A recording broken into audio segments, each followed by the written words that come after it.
Assalamualaikum, halo semuanya, selamat datang kembali di channel Hobi bareng gue Reza Andi. Nah, kali ini masih dilanjut nih, review helm open face dengan harga yang affordable. Ini helm bukan keluaran terbaru, udah keluar di beberapa tahun kebelakang, tapi masih bisa dijadikan opsi buat kalian yang nyari helm dengan desain yang eksentrik, dan juga fitur-fitur yang cukup lah untuk helm daily. Ini NHK R1 Mandalika.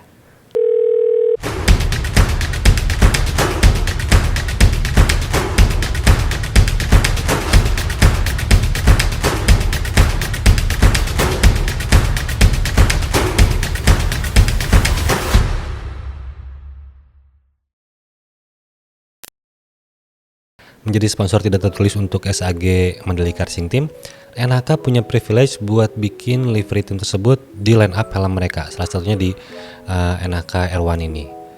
Seperti yang dibilang di awal, NHK R1 ini memang bukan helm baru untuk tipe atau modelnya, dia udah rilis beberapa tahun ke belakang, tapi untuk livery Mandalika ini dia baru rilis di bulan Juli lalu, bulan Juli 2021, walaupun fotonya udah banyak tersebar di awal tahun ini ya, di awal tahun 2021. Dan memang ada beberapa perbedaan antara R1 versi Mandalika ini dengan R1 yang biasa. Ntar kita bahas perbedaannya ada apa aja. Oke, sebelum gue bahas helmnya, gue mau menekankan kembali kalau misalnya gue ini hanya seorang user dan entusias di dunia otomotif, bukan seller dan bukan juga sebagai seorang profesional. Jadi penilaian terhadap sesuatu itu pasti secara subjektif dari sudut pandang dan perspektif gue pribadi gitu. Dan jika berkenan boleh di follow juga Instagram Acun Hobi. Di sana itu daily snap gue pribadi di dunia otomotif lah. Oke, kita lanjut ngebahas soal helmnya. Oke, sekarang kita buka dulu helmnya. Ini yang bakal kalian dapetin waktu kalian beli di website resminya NHK. Jadi kan bakal dapat sarungnya warna merah seperti ini untuk yang versi Mandalika. Untuk boxnya biasa aja, cuman memang packing dalamnya baik lah, bubble wrap dan lain-lain. Lalu dia juga dilindungi juga oleh busa untuk bagian spoilernya. Ini kita buka juga. Dan untuk buku panduannya atau manual booknya ditempel di chin strap. Ini juga gue lepas. Dan seperti biasa pelindung di bagian visornya. Oke, kita lepas juga pelindung di bagian visornya.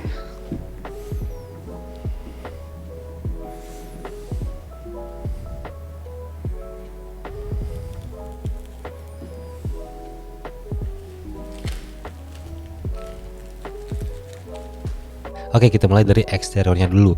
Kita ngebahas soal liverynya, desainnya secara tampilannya, dan juga fitur-fitur yang terlihat dari eksterior. Untuk liverynya ini dia didominasi oleh 3 warna atau dikombinasi oleh 3 warna, yaitu warna biru, warna putih, juga warna merah. Dengan adanya aksen batik di bagian atas, di sini ada aksen batik di bagian atas, dan juga di bagian belakang sini. Di bagian belakang sini tuh ada aksen batik juga untuk mencirikan kebudayaan Indonesia tentunya. Dan desain ini didesain langsung, digambar langsung oleh Milan Judiro, dan ternyata punya beberapa makna. Jadi nggak cuma asal gambar aja. Untuk warna birunya sendiri, Milan Judiro bilang ini untuk menggambarkan negara Indonesia sebagai negara kepulauan atau negara maritim. Lalu untuk tampilannya, gue pikir ini helm yang terlihat sporty, apalagi ditambah dengan livery seperti ini. Tapi biasa aja. Maksudnya biasa aja tuh ya, dari tahun 2000-an helm open face di Indonesia tuh ya seperti ini, dengan 2 buah ventilasi bagian depan, bentuk spoilernya seperti ini juga spoilernya mirip dengan beberapa brand helm lainnya, dan juga bentuk shellnya yang ya udah shell open face tuh kayak gini dari dulu gitu. Kalau yang sekarang kan lebih agresif, beberapa garis lebih agresif, cuman ini garis-garisnya nggak ada garis-garis yang agresif. Dia tuh simple kayak helm open face tahun 2000-an 2010-an tuh ya kayak gini, 2010-an lah kita pikir. Makanya gue pikir ini biasa aja, tapi bukan berarti jelek. Cuman ya kita lebih umum, lebih biasa melihat desain open face ya seperti ini di Indonesia. Mungkin yang berbeda dari R1 Mandalika ini adanya pengadaptasian long visor di sini. Di sini ada long visor. Yang bikin helm ini mungkin sedikit agak kekinian gitu. Ntar kita bahas soal visornya. Lalu kita ngebahas soal mekanisme airflow-nya secara eksterior. Di sini ada 2 buah ventilasi di bagian depan dengan mekanismenya yang sliding. Ini bentuk mekanisme atau bentuk ventilasinya pun gue pikir ini oke banget, bentuknya oke. Lalu ada garis-garis juga, maksudnya dia nggak monoton dengan mekanisme sliding. Gue suka banget sih untuk mekanisme depannya, tapi untuk mekanisme bagian belakangnya untuk mengeluarkan hawa panas tuh gue pikir masih biasa aja, dan mirip banget sama Digimaru untuk bagian depannya ini. Atau cosplayernya mungkin beda, cuman untuk bagian mekanisme ininya sama kayak Digimaru. Ada mekanisme slidingnya juga. Di bagian belakangnya sini untuk spoilernya ini banyak banget lubangnya. Di bagian spoilernya ada 2 buah lubang di atas, 2 buah lubang di bawah dengan ada jaring-jaringnya juga ini. Lalu di bagian shellnya pun ada lubang juga, ada 4. Jadi ada 1, 2, 3, 4, total ada 8 lubang. Mungkin waktu pertama Erwan keluar ini kesannya kayak futuristik, mungkin ya gitu. Ya bukan masalah, bukan kendala ataupun nggak bikin jelek juga. Cuman ternyata lubangnya ada banyak. Itu yang baru gue notice. Untuk visornya seperti gue bilang tadi, ini menggunakan long visor. Ini berbeda dengan versi R1 yang biasa. Kalau R1 yang biasa dia nggak pakai versi long visor gini. Kalau di sini kesannya dia lebih flat, lebih oke sih sebenarnya pakai long visor. Cuman yang disayangkan tuh kalau di R1 biasa dia emang nggak sepanjang ini dan dimensinya nggak terlihat flat, malah terlihat lebih cembung. Cuman di R1 yang biasa tuh ada pin lock ready, udah ada pin lock pocket, tapi untuk di visor ini tuh sayangnya tidak ada pin lock ready. Itu yang disayangkan. Jadinya ini nggak ada lubang untuk push pinnya. Lalu untuk material visornya ini oke, tapi kayaknya mirip sama kayak T-Venom. Gue nggak tahu, mungkin kalian tahu kalau misalnya memang benar ini sama dengan kayak T-Venom secara bentuk dan bisa plug and play, mungkin bisa kasih tahu gue di komen. Cuman kayaknya sih rekatnya beda. Cuman dimensinya mirip banget dengan ada roll di bagian bawah sini nih untuk ngegenggam waktu kita naik turunin si visornya. Ini mirip sama kayak T-Venom dan tidak ada visor lock di sini. Jadi ini nggak ada visor lock gitu. Lalu untuk rekatnya di sini secara material ini cukup oke. Cuman emang tidak ada desain tertentu, maksudnya nggak ada finishing yang berbeda. Ini finishingnya masih biasa aja, tapi materialnya oke, tidak ada emboss apapun, tidak ada logo apapun, dan mekanismenya pun ini sangat mudah dioperasikan, baik masang visor ataupun untuk melepasnya gitu. Lalu tentunya udah ada sun visor di helm ini. Mekanismenya sliding di sebelah kiri, ini mekanisme untuk pengoperasian sun visornya, dan kalau dilihat dari dimensinya ini harusnya gampang banget untuk dioperasikan secara dimensi ya, soalnya besar gitu. Gue nggak tahu ini visornya bermasalah atau enggak. Kayaknya sih enggak, cuman ya ini karena helm lama, mungkin teman-teman bisa punya pengalaman lebih soal NHK R1 ini. Lalu sebenarnya ada satu yang bikin greget. Gue tuh greget sama karet shell dan karet visornya. Jadi untuk karet shellnya di sini tuh dia nyatu sampai ke visornya, nggak terputus. Dia nyambungnya dari bagian belakang, itu beneran nyambung sampai ke bagian visornya. Dan biasanya beberapa helm yang gue punya dan gue lihat juga itu untuk karet visor dan karet shellnya tuh dibedakan. Biasanya sih karet visor tuh dia ada bentuk kayak telang airnya juga, cuma kok di sini karetnya nih nggak ada bentuk apapun. Maksudnya ini sama banget dengan karet shellnya. Itu yang bikin greget. Nggak bikin helmnya jadi murah, nggak bikin helmnya jadi terlihat murah, cuman nggak sayang gitu, nggak manis gitu kalau misalnya karet itu sama dengan karet shell. Gue ngeliatnya kayak gitu ya. Lalu untuk shell materialnya ini tuh menggunakan bahan polikarbonat termoplastik, sama aja kayak helm yang lainnya di kelasnya, dan dia masih termoplastik dengan tidak ada ukuran shell yang berbeda. Jadi cuma ada satu shell size yang berbeda, mungkin IPS-nya ataupun yang pasti interiornya di bagian cheekpad dan kropad itu pasti berbeda di setiap ukurannya. Di ukuran M ukurannya seperti apa, ukuran L seperti apa gitu. Oke, sekarang kita lanjut bahas interiornya. Untuk yang pertama, untuk sistem pengamanannya, untuk lock sistemnya dia menggunakan micro lock system, yang which is ini sangat simple banget untuk dioperasikan, efisien banget untuk dioperasikan, dan tentunya micro lock ini nggak kalah safety dibandingkan dengan double daring. Ini tuh udah aman banget sebenarnya, karena beberapa helm di Eropa pun yang standar keamanannya tinggi tetap menggunakan micro lock system gitu. Dan kalau ngelihat dari berbagai fiturnya di helm ini ya, micro lock system sudah sangat cukup. Lalu kita lihat ke padding ada di dalamnya sini. Untuk paddingnya dia didominasi oleh warna hitam, ada garnish atau ada aksen warna merah juga, cuman dominasinya tetap oleh warna hitam. Untuk materialnya dia punya 2 kombinasi bahan, jadi emang overall hampir keseluruhan dia menggunakan bahan kain atau fabric, cuman ada sedikit aksen kulit sintetis di bagian neck rollnya dengan emboss NHK.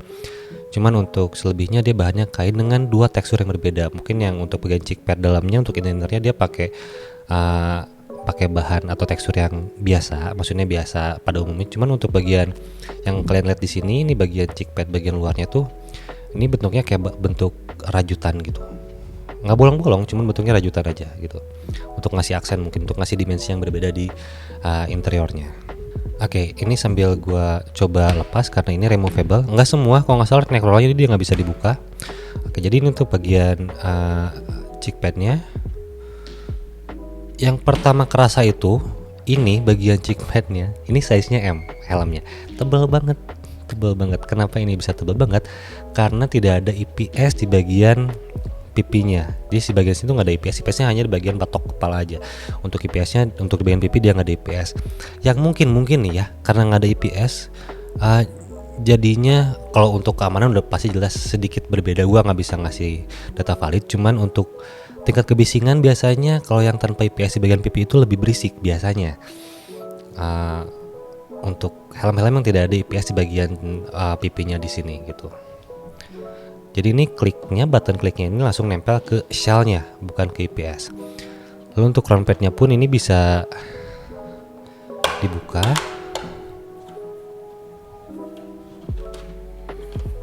Oke. Jadi ini untuk crown padnya, ntar kita bahas. Dan ini untuk IPS-nya. Oke.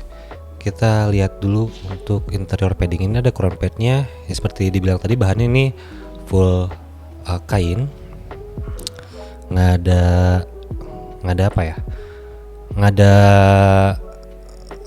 ventilasi atau jaring-jaring untuk hawa masuk. Dia nutup sebenarnya gitu. Ini nutup banget semuanya untuk nutupin warna IPS-nya yang warna putih, bukan warna hitam. Ya seperti yang dibilang di awal, soal cheek padnya ini, cheek padnya tebal banget. Ntar kita coba waktu pakai kayak gimana. Ini helmnya M. Ini neckrollnya nggak bisa dibuka. Bisa dibuka, cuman ini harus dilem ulang, kayak ini nempel ke karet visornya juga. Ini dilem, jadinya susah untuk dibuka. Untuk IPS-nya dia berwarna putih seperti yang kalian lihat. Dengan ada 4 lubang ventilasi, ini 2 lubang untuk hawa masuk, 2 lubang untuk hawa keluar. Ini biasa aja sebenarnya untuk si IPS-nya. Maksudnya bentuknya nggak ada jalur untuk udara. Dan ditambahkan padding busa untuk bagian atas kepala kita gitu. Dan tentunya karena nggak ada IPS pasti nggak ada slot untuk speaker intercom gitu. Jadi ini bukan helm dengan fitur intercom ready, jadi tidak ada fitur intercom ready. Oke, sekarang kita ngebahas soal fitment si helm ini. Gua pakai, dan untuk informasi aja buat yang belum tahu, gue tuh lingkar kepalanya 55 sampai 56 cm, yang berarti biasanya atau seharusnya menggunakan helm ukuran S. Tapi untuk helm Enaca ini yang gue pegang saat ini tuh dia ukurannya M. Oke, kita coba dulu.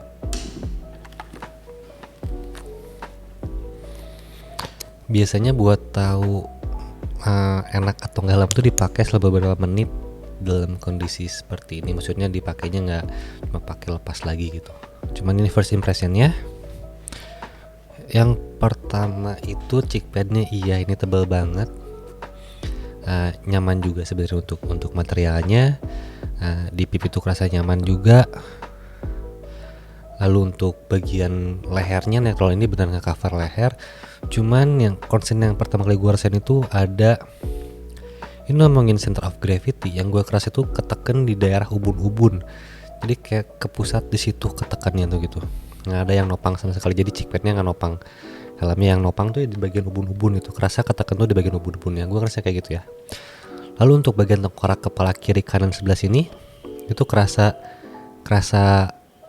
kosong atau nggak nyentuh kepala gue. Ini ya balik lagi ke kontur kepala gue ya. Mungkin ke kontur kepala orang lain mungkin berbeda perasaannya atau feeling yang dirasakannya berbeda.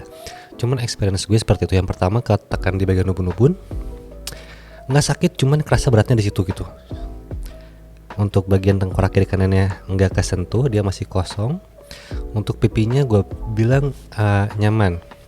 Cuman karena cheek padnya tebal, biasanya atau mungkin bakal ada problem dengan bentuk telinga.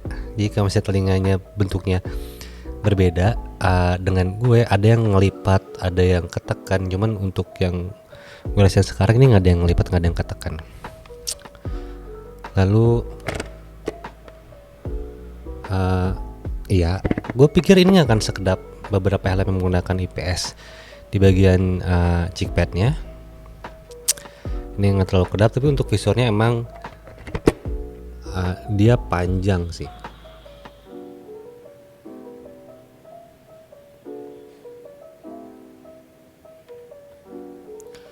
Dia visornya ya ini beneran long visor dan ini panjang. Ini oke sih secara dimensi oke sih gitu gara-gara pakai visor ini.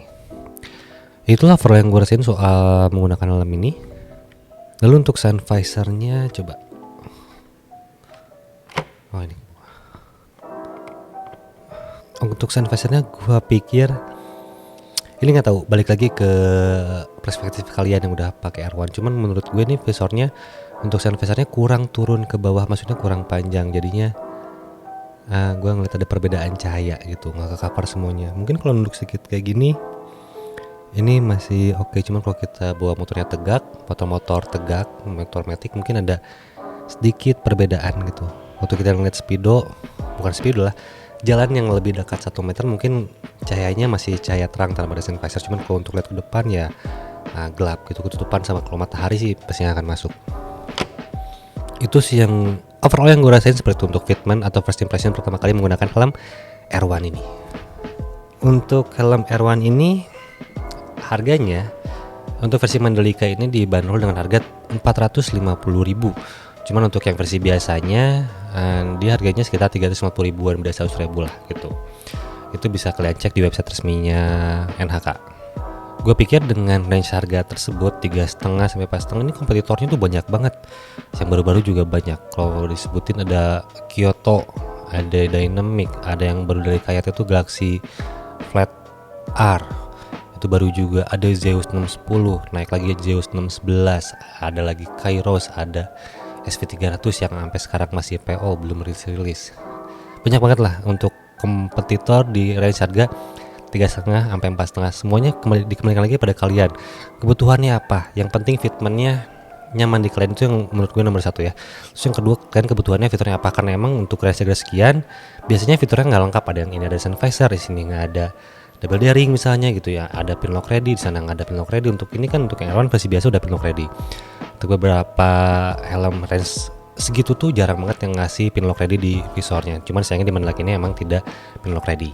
Yang penting sih dengan kalian tahu butuhnya apa, jadi nggak nyesel di belakang gitu, dan cari review sebanyak-banyaknya ataupun coba dulu. Yang penting itu kalau menurut gue sih beli helm cobain dulu kalau misalnya punya kesempatan untuk offline ya, untuk onsite ke tokonya gitu. Cuman kalau untuk online ya nonton review seperti inilah, cari dengan review yang nyaman dengan kalian, yang bisa menggambarkan karakteristik helm tersebut itu seperti apa gitu.